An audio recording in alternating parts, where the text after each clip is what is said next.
All right, Alexander, let's talk about the argument between Musk and Trump, the argument that took place over social media. Yeah. Trump using Truth Social, also speaking to reporters. Trump did talk about how he would have won Pennsylvania, and he talked about Musk's resistance to the BBB, the big beautiful bill. And he said that he was disappointed in Trump. This he told to the media with Mertz visiting the White House. And then he took it to Truth Social. Musk also took it to Truth Social. And things escalated very quickly to the point where Musk was supporting some sort of an impeachment of Trump and J.D. Vance becoming president, to the point where Musk said that Trump is not releasing the Epstein files because he's somewhere in the Epstein files. Things really got out of hand. The latest reports are that the Trump White House is coming from Politico. They're trying to set up a call between Trump and Musk so that they can make up. But you're also getting reports, I read from the New York Times, I believe, saying that the White House is also preparing for a longer battle with Musk as well. What are your thoughts on everything that happened? I'm going to first of all say that I think Elon Musk needs to basically shut up and focus on his businesses. I don't think he's going to win this battle. There is absolutely no conceivable way that he could win this battle. What is the point of all of this? I think he, as a businessman, he should see that, because he's arguing now over policy issues when he's just returned to his companies and is no longer a member of the administration. And I think that's an extremely unwise thing to do. And I think if he continues with this, he will finally and completely antagonize Trump, who I think wants to remain at a certain level his friend. Trump was much more restrained in his response to Musk than Musk was in his response to Trump.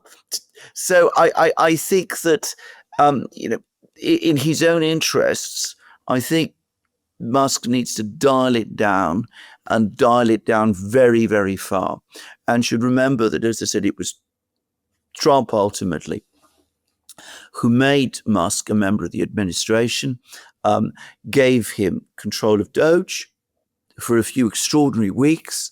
I think that Musk implying that Trump owes his presidency to Musk is unwise and probably untrue, and of course greatly underestimates Donald Trump's role. But whatever the truth of that, that's the past. Trump is now president. Musk is a businessman again.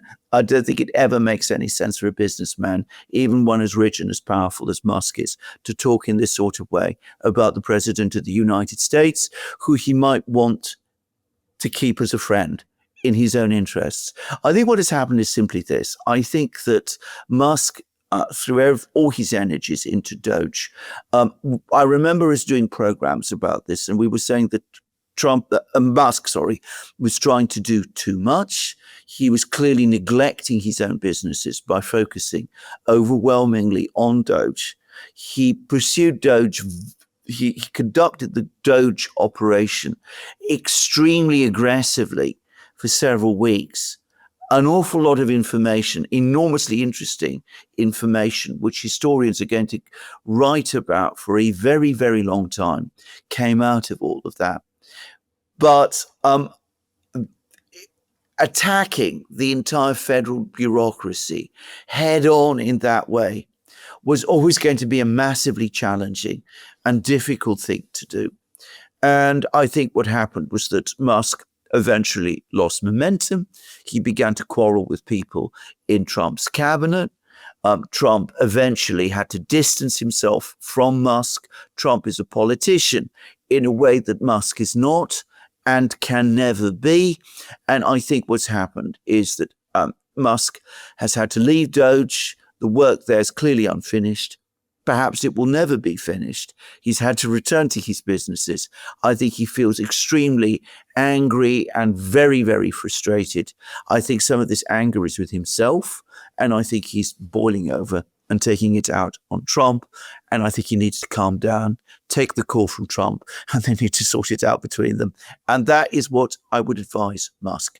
If Musk continues with this, he will damage himself and perhaps his businesses. Yeah.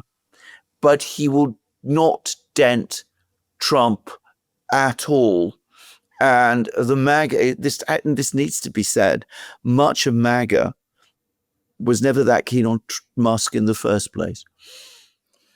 Yeah, I think you're right about this. I do think that Trump, that Musk feels a bit betrayed. Yeah. I think you could see it in the messages that he's putting out. He feels betrayed. Doge started out with a lot of momentum, a lot of speed, and it has fizzled out. And I don't even know what the effects of Doge are going to really be, the impact of Doge. But you could see that Musk feels very betrayed in that Doge has fizzled out, and now Trump is looking at other people. He's looking at other companies like Palantir. He's doing other things with other billionaires, and he's looking at the big beautiful bill, which I feel Elon Musk feels that he should have had some input in or some say. You know, Musk is it's like you said, he's the richest man in the world, extremely powerful, but no matter how much money you have, you're never going to have what the politicians have. Absolutely. Which is real power. They can enforce that power. They can enforce that power with police, with intel, with guns, with military. They may have no money. They may be completely broke. They're not, but they could be completely broke.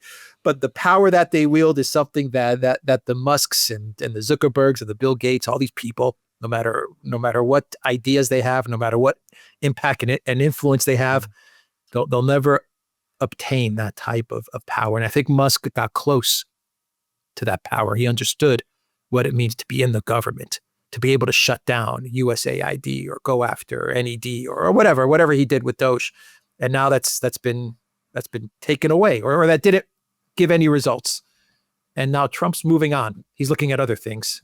And I think there's a type of feeling of betrayal and how do I go from the government and transition back to the business world, knowing and seeing everything that was there with the government. I got to look on the inside, the real inside, and how do I go back to being the CEO of Tesla and SpaceX and all these companies that are amazing. You know, I think absolutely. That's what's he's been the most successful businessman in the United States since Steve Jobs, basically. I mean, I don't know of anybody else who's achieved as much as Musk has done, and that is a colossal achievement. His mistake was that he thought that he could take all of that enormous achievement and bring it and apply the same methods to the federal government and the political system.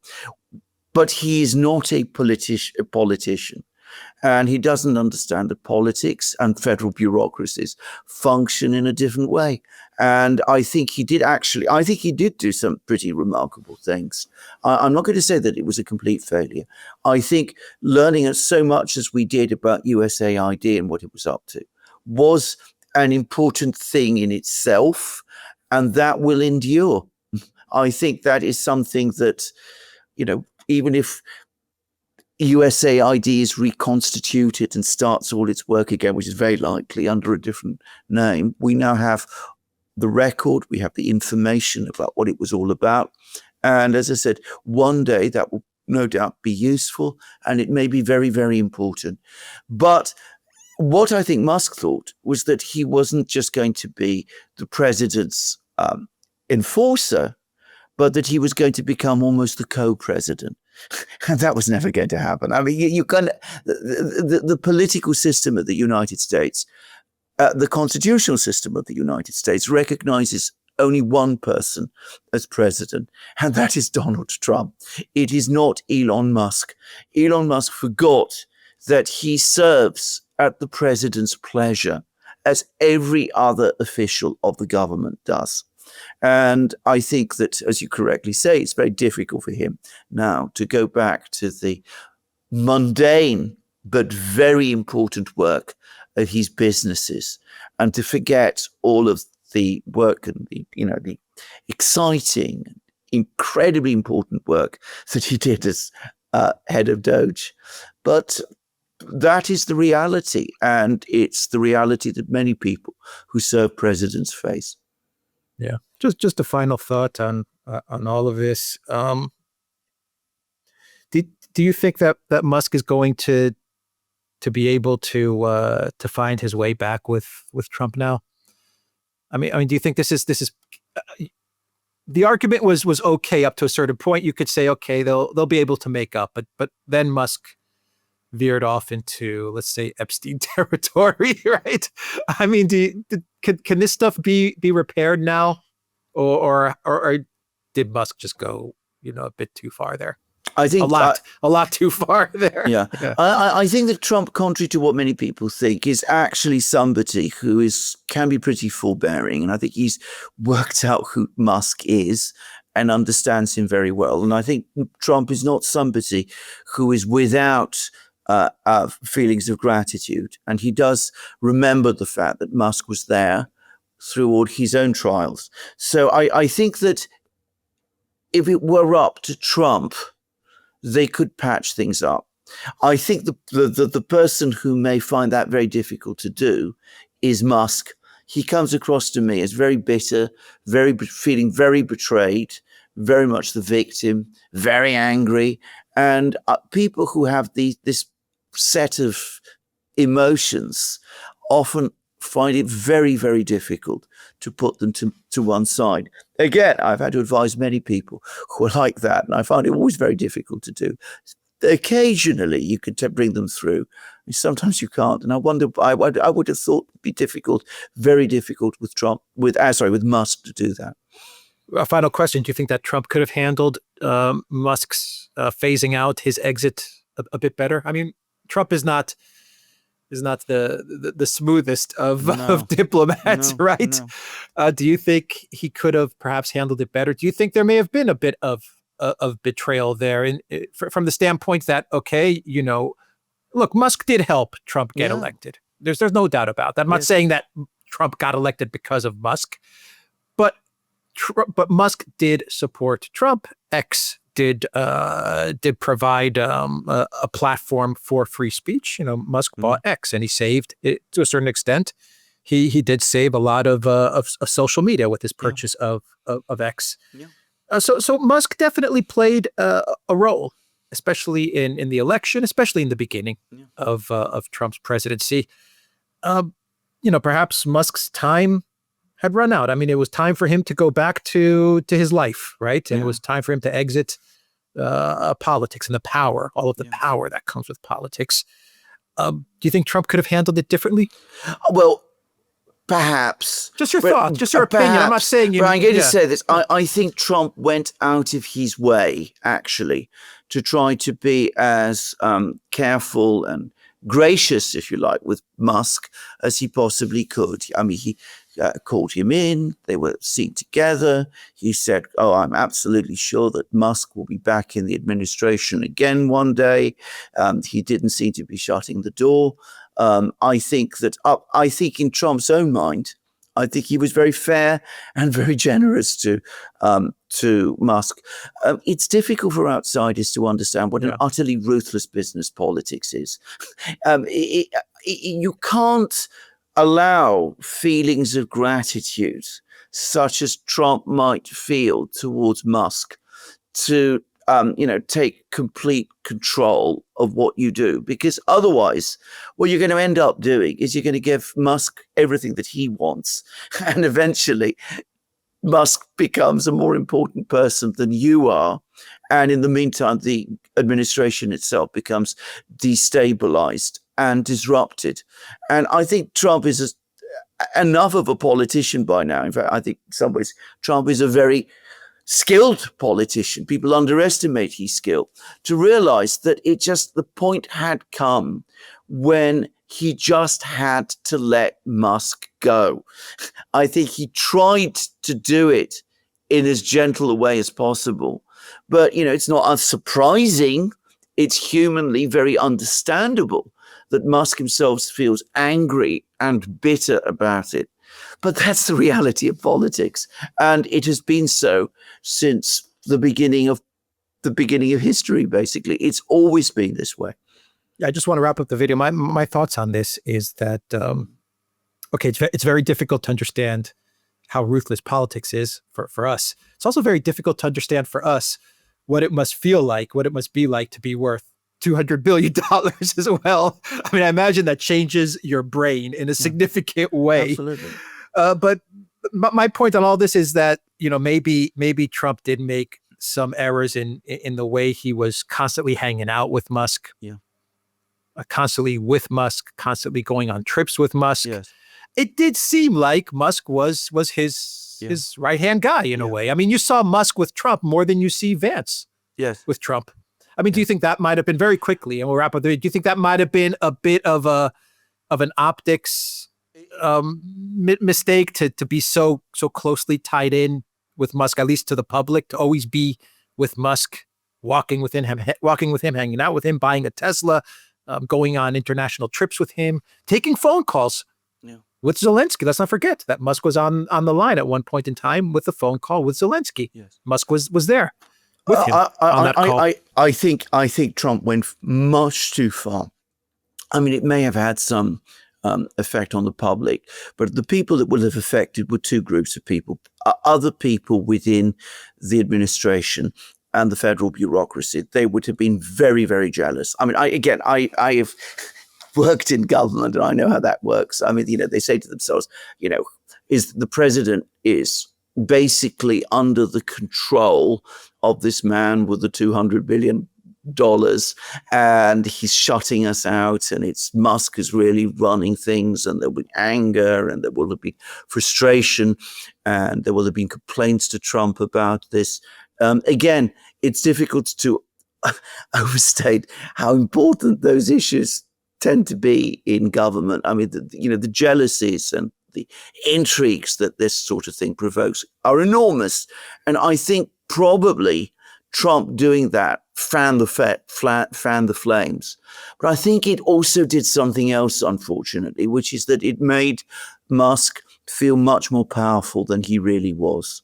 He never understood that he was just ultimately serving because Trump wanted him to serve, that he was there at Trump's pleasure. The fact that he was always there at Trump's side, the fact that he was taking international calls.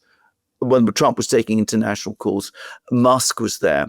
The fact that Musk was basically given free hands to attack the federal bureaucracy with Trump standing approvingly beside, made Musk feel that he was perhaps more important and more essential than he really was. And one of the arts of management is never to let yourself be put in that position, to maintain a kind of distance of, you want to be close to the people you manage, but you want to appear to be distant from them as well. You don't want to convey the impression that you have favorites, which will destabilize your own team and create inordinate expectations on the part of the person who is or believes themselves to be your favorite. And I think here Trump perhaps did fail and did get it wrong. And I think that he's now paying the price for that. Whereas a price that Trump can afford to pay because he's going to remain president, it will be Musk who will be hurt as a result of all of this if he continues with this feud. Yeah. And let's not forget that Musk was never a government employee. Exactly. He was an outside consultant as well. Exactly. Yeah. All right. Exactly. Okay. We will end the video. The Duran.locals.com. We are on Rumble and X and Odyssey. Go to the Duran shop, 25% off all merch over the next 3 days. The link to the Duran shop is in the description box down below. Take care.